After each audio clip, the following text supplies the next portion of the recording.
While of course, the young king Aerys II and his equally young hand Tywin Lannister were close friends, there were many at court and beyond who felt that this was an unlikely partnership. Aerys was said to be lively and energetic, with his courts very active during the early years of his reign, with there seemingly always being some form of hunt, feast, ball, or some other event celebrating even the most inconsequential of reasoning. Aerys, most of all, was said to be fond of young women. Thus, his court was filled with the fairest maidens from across all four corners of the Seven Kingdoms, and even a handful from the free cities across the Narrow Sea, hoping to win the favour of the new king.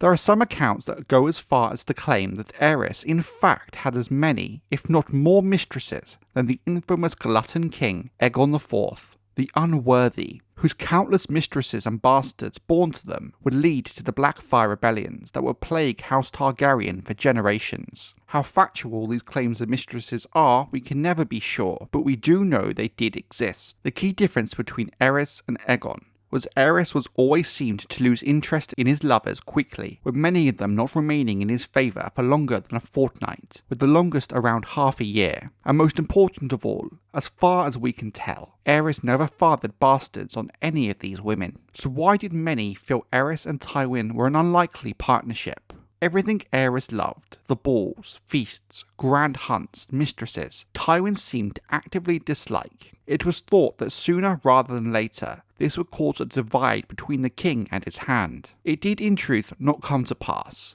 Well, certainly not for those reasons. There is another school of thought that the opposing personalities of Aerys and Tywin is exactly what made the partnership in those early years work so effectively, with the nature of Tywin tempering the more excessive of Aerys. Like many kings in a time of peace, Aerys was full of grand schemes, with most of them never coming to fruition. Not long after his coronation, Aerys announced his intent to conquer the Stepstones, like the countless kings before him, and make them officially a part of his realm for all of time. While ambitious given how over the 262 years of Targaryen rule in Westeros, the Stepstones have been used time and time again by the likes of the Triarchy, pirates and the Blackfires to launch attacks on Westeros, having direct control over the island chain, granting the lands to new lords, and de facto making them a new kingdom of Westeros, did make sense in that regard. It would provide security and protection for the mainland, and allow House Targaryen effective control of shipping in and out of the Narrow Sea, which would then make them impossibly rich with gold. But for those exact same reasons is why the likes of the free cities wish to control the islands themselves, and why they had effectively been a no man's land since their formation.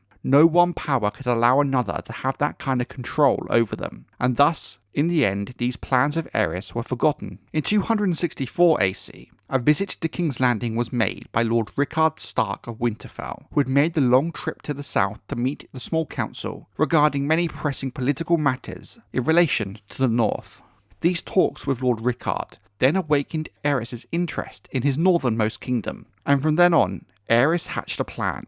A very ambitious, seemingly impossible plan, but one he publicly brought forward nonetheless. Aerys wanted to build a new wall 100 leagues north of the existing one and claim the thousands of kilometers of land in between in the name of House Targaryen and the Seven Kingdoms. What Aerys intended to do with this new land was not known, or where he would even find the population who would be happy to live there. Winters in the north were harsh enough, and they would get even harsher the further north beyond the wall you travelled. Who would live in these lands? Who would rule over the small folk? How would the Night's Watch, who was already in a steady state of decline, be able to man this new wall? Questions we will never know the answer to. Put simply, the magic and technology that had built the wall have been lost to time. To create something similar now would be nigh on impossible, and even if you could, the copious amounts of raw material, and most importantly gold needed to do so, would beggar the Seven Kingdoms for generations. But soon enough, like his women and most of his schemes, Aerys once again lost interest in this dream. In 265 AC, King Aerys became offended by the stink of King's Landing and claimed he could not escape it even in the lavish rooms of the Red Keep. While attempts were made to clean up the city at the king's insistence, the improvements did not satisfy Aerys. He began to speak often of building a white city entirely of marble on the south bank of the Blackwater Rush, opposite King's Landing. How serious these plans were we cannot know. It is likely they were discussed by the small council, with the Master of Coin eventually putting an end to the idea when delivering news on how much gold this project would cost and how long this new city would take to build. King's Landing in itself was still a very new city, having been nothing more than 3 empty hills when Aegon the Conqueror landed. The city grew extremely quickly and became more formally organised under the improvements of King Jaehaerys I.